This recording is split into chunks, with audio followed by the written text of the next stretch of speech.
मित्रांनो, तुम्हाला एक गोष्ट सांगतो, आत्तापर्यंत तुम्हाला कोणीच सांगितलं नाही आणि ते जर तुम्हाला कळलं तर गेम चेंजर आहे, गेम चेंजर. सायंटिस्ट लोकांनी ऑलरेडी पब्लिश केले हे रिपोर्ट्स, पण कोण सांगत नाही, कारण त्याचे काय प्रोडक्ट बनत नाही ना, बिझनेस नाही करता येत त्यामध्ये.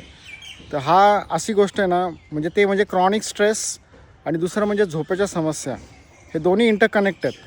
बघा, तुम्ही किती चांगले वर्कआउट करा, सुपर फूड घ्या, सुपर न्यूट्रिशन घ्या, सप्लिमेंट्स घ्या, पण तुम्हाला स्ट्रेस असेल आणि झोप तुमची नीट होत असेल तर ह्या सगळ्या गोष्टीचा काहीच फायदा नाही.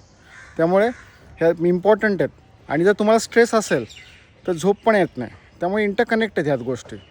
तर सायंटिफिक प्रूव्हन आहे की जर तुम्ही प्राणायाम केला रेशोमध्ये, ठराविक रेशो आहेत त्याचे, तर पहिला प्राणायाम असा आहे सावित्री प्राणायाम 6-3-6-3, म्हणजे breathe in 6, hold 3, breathe out 6, hold out 3. ह्याचे 9 राऊंड्स, 18 राऊंड्स असे तुम्हाला जसं जमतील तसे. झोपून पण करू शकता ज्यांना बसणं शक्य नाही, पण हा करा. ह्यानी तुमचा डायरेक्ट कंट्रोल येईल तुमचा कॉर्टिसॉल लेवलला, तो जो की बॅलन्स पाहिजे. त्याच्यामुळेच हे सगळं ब्लड प्रेशर, कॅन्सर यासारख्या समस्या होतात ना, हे त्यामुळेच होतात, कारण लोक स्ट्रेसमध्ये आहेत.